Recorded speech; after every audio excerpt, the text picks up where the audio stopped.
People talk about manifestation, right? Manifestation is real, but not because your mind manages to magically attract the things you want. I think it just reminds you of what you really want, and it allows you to find energy all the time. If you manifest yourself having a perfect physique, you're going to be a lot more motivated in the gym.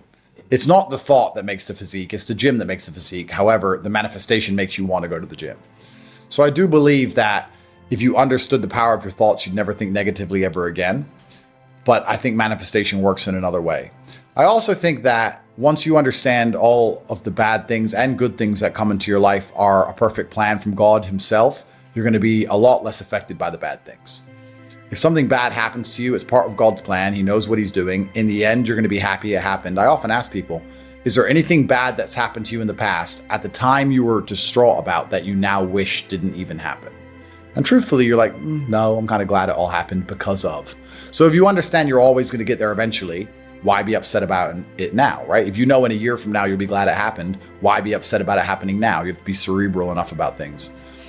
And I think if you take these approaches, if you take the approach of manifesting what you want so you're constantly motivated and understanding all the bad things that happen to you are just a lesson and one day you're going to get over it, it's pretty easy to be a happy, contented, balanced person. I don't think there's any serious magic to happiness. I think it's a choice and it's pretty easy to do. I think the unhappiest people in the world don't have any struggle at all. You often find that people who are struggling but know exactly what they're supposed to do, if they're getting up every day and they're grinding and they're working hard and they don't have what they want yet, but they believe they're going to get it and they're trying their very best and they're dedicating themselves, they're very happy. Perhaps the people who are born with a trust fund and unlimited money and have no struggles in their life and they have no objectives to try and conquer are truly the miserable ones. Perhaps we're built for struggle. Perhaps the human mind and soul and spirit is built to struggle. Perhaps we're built to suffer. I know me as a man, I'm happiest when I suffer. Why did the emperors we discussed earlier constantly try and expand their empires? Because they wanted to struggle. Yeah. They wanted difficulty. Would you play a video game if it was easy? If you could never die? I mean, cheats get boring pretty quick. You play it because it's hard. That's the whole point of it. You're supposed to struggle with it. You're supposed to suffer with it. So I think a lot of people confuse these things and they sit and say, this is really making me unhappy. Or, if I woke up and everything was just perfect, that'd be great for a few weeks. But if you just wake up and nothing ever goes wrong, I think that'd be quite depressing in its own way. That's the beauty of life, is the up and the down, because there's no light without dark. So if you understand these things, it's pretty easy to be happy. If I say something, I stick to it. I believe that your word is your bond and you should stick to everything you say. So for me, the simplest life hack is to make sure I never see myself as a liar. If I say something, I'm going to do it. So if I say I'm going to run a marathon, I now have the energy to run the marathon because I don't want to break my word to myself. Which the hack to that is I don't need the energy to run the marathon. I need the energy to say I'll run a marathon, which is a lot less. But once I've said it, I have to do it. Does that make sense? So if I look at something and I don't want to do it and I think that looks too hard to do, I'll tell Tristan or I'll tell someone close to me I'm going to do it. So now I have to do it. That's how I'll do things. So we can take a very simple example. There's 10 rocks to move and I don't want to move them. They're too heavy. But if I say to someone, I can move all those rocks, I'm going to move all those rocks. Now I have to move them. Otherwise I'm a liar. Especially, and that's also easy because of my social circle, because they'll call me out on it. You said you were going to move those rocks. So now I have to do it. So I don't need the energy to get the work done. I need the energy to tell people I'm going to do the work, and I have to keep my word to myself, which maybe some people find strange, but I think it's pretty simple. You have to be the kind of person who doesn't lie to anybody, including yourself, especially yourself. Don't lie to yourself ever. Just be brutally honest with yourself all the time. Otherwise, you're not going to be able to make the correct move on the chessboard. If you think you're better than you are or worse than you are, you're going to make mistakes. You need to know exactly where you are and all of your capabilities, which once again is feedback, like we said before. I think that getting rich when you're young as a man is probably one of the worst things that can happen. You don't want to get rich till your late 20s. You want to spend all your 20s broke and grinding. Broke, grinding, training, making girls like you for who you are and your backpack. Being funny, being interesting. That's what you need to do. I spent my 20s winning world title fights and living in girls' houses they were fucking cooking for me. I didn't have any money. Yeah. That's how I grew up. Yeah. If I had money at 18, 19, I would have skipped so many experiences and so many hard lessons. I'd be a fraction of the man I am today. So I don't like the idea of kids just gambling and getting lucky. Yeah. Now, that's the worst thing that can happen to a young man. He's skipping all the struggle, all the pain and suffering he's going to attempt to skip with money. He's going to end up suffering more in the end, but he's going to just lose. What is fun? Like, I don't know what's fun anymore. I feel like the world's kind of the same wherever you are. People often say to me, what's Romania like? And I say, well, yeah, it's beautiful. It's got beautiful nature. It's got amazing history. I'm like, what's it like living there? Well, you either go out for dinner or you stay home. In LA, you go out for dinner or you stay home. In Tokyo, you go out for dinner or you stay home. Like, there's nothing to do besides go out to eat or stay in your house. You can go clubs and those kind of things, but I'm definitely certainly past all of that. Masculine competition is fun. I think what's fun as a man is being the best at anything, right? So my girl will say to me, why do you work all the time? All you do is work. I said, no, because I have to be the richest man on the planet. That's why I want as much money as possible. She goes, you have enough money. I was like, I know, but it's a game. It's a video game. I want a high score. Where do you find competition now?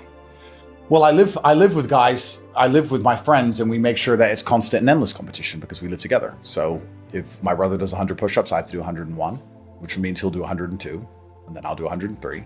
And we'll just call each other names all day until thousands of push-ups have been done. So I live in a very masculine environment because masculine competition drives you forward.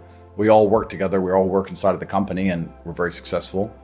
But yeah, I don't really know what's fun anymore. I just feel like nothing's really fun anymore besides working hard, or you need an activity which is so adrenaline filled that it distracts you, which is why I love driving fast cars and fighting, because it's the only time I'm not thinking about work. Yeah, so I'm happy just to get my work done, and maybe I'm starting to get old after all. I'm 37, I'm getting old. I see my kids, I do my emails, I train hard, maybe go for a drive with the car, maybe get a coffee. That's it. Oh, he doesn't go to the gym because of XYZ or he feels down. That's fine, but he needs to go to the gym. So we can talk about all the reasons he doesn't go forever. That's a very long, lifelong conversation, but he needs to go. So we've removed the needs, and we've removed the hard facts and the duty and the honor and the commitments, and we've replaced it all with this subjectiveness. And there's nothing more subjective than feelings. How I feel inside on a day I say I'm happy might be the exact same way someone feels inside on the day they say they're sad, because their expectation might be higher for happy because they only think they're happy when they're running around laughing like a child. Whereas I think I'm happy as long as I'm not distraught. I'm happy all the time because I've nothing to cry about. I don't really give a shit how the men I know feel, because they have things they need to do. And as long as they're going to do them like they're supposed to do them, I don't really care that much. And if they were to come to me and say they feel down about something and they had a good reason, I wouldn't be insensitive. That's fine. But we're talking about a death of a family member or something. And we're talking about 1 or 2 days until you just get back to life. You have things to do. Action solves all things. Time solves all things. God solves all things. And to sit around and be obsessed with feelings is highly feminine. I don't like that energy around me. I feel sad. I don't cry. Just get on with life. It's the adult mentality. So I'm not sure. Feelings don't cross my mind, if that makes sense. They don't cross my mind because they don't affect my day. So it doesn't change anything. So I have other things to think about. It's like, what is a man? Truthfully, a man, I believe, is being able to do the things that are hard or do things you don't want to do because you're supposed to do them. I think that's what a man's always been. A man is supposed to be strong. He needs to be strong, so he has to become strong. That's his job. A man is supposed to be brave. It's not that you can't feel fear. It's that you have to be brave. Oh, an attacker's here. I'm afraid, but I'm a man, so I will go and engage the attacker. It is my job. And now we're teaching men, you don't have to do what you don't feel like doing. You can do what you do feel like doing. And they somehow think that this is dismantling toxic masculinity, when in fact it's actually doing the opposite, because men are born with an innate propensity for violence. When you tell men to act out their feelings, you have some little idiot who's been on drugs his whole life. He should be being taught stoicism, not this garbage. And the reason they're sitting at home, even if they don't admit to these ailments, wondering why they're so unhappy all the time, is because you're fighting an internal battle. Your monologue is different in your mind from what your spirit truly wants. You want to be respected. You want to be strong. You want to stand up for what you know is right. You want to be a man, and you're just too afraid to engage the enemy. So you're going to self-destruct. You're going to turn on yourself. There's a fire inside of you. There's a fire inside of absolutely every man, and you can either direct it at your enemy and do your very best to destroy him, or it's going to burn inside of you and eat you alive. You have to make a choice. The cowardice that you feel that prevents you from engaging the enemy is the biggest betrayal, because now you're just engaging yourself. The battle's certain either way. So I strongly recommend you find who the enemy is and direct your efforts towards their destruction, as opposed to sitting there allowing yourself to self-immolate. The thing that people struggle with most, especially men, is that we only learn lessons the hard way. That's the problem. You want to be good at learning lessons the easy way, which is really paying attention and making sure the feedback you're receiving, you need to be perceptive to it so that it doesn't have to be so hard hitting. You need to be the kind of person who goes out for a drive and his wheels slide a bit and he slows down. But what people typically do is they go out for a drive, their wheels slide a little bit, they continue, and then they crash. And then they realize I should have slowed down once they hit a tree. They only learn the hard way. But when they got the easy little bits of feedback, they didn't want to pay attention to them because it was easy and they thought they got away with it. And it's the same with a relationship and the same with everything else. There's little bits of feedback. You go, okay, this is going to be a problem later on if I continue. But they ignore that part. They wait for it all to blow up and go wrong. And then they learn. So men only learn the hard way. And I guess you can speed things up if you try and learn the easy way.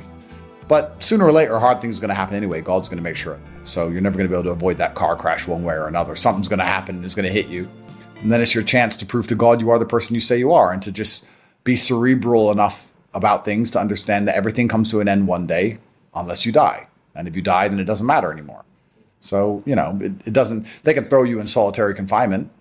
It's going to end one day or you're going to die. And when you die, it doesn't matter anymore. So there's no point in being completely distraught about it. You have to find the joy in the crack in the sunlight through the roof. And that's life. What else can you do?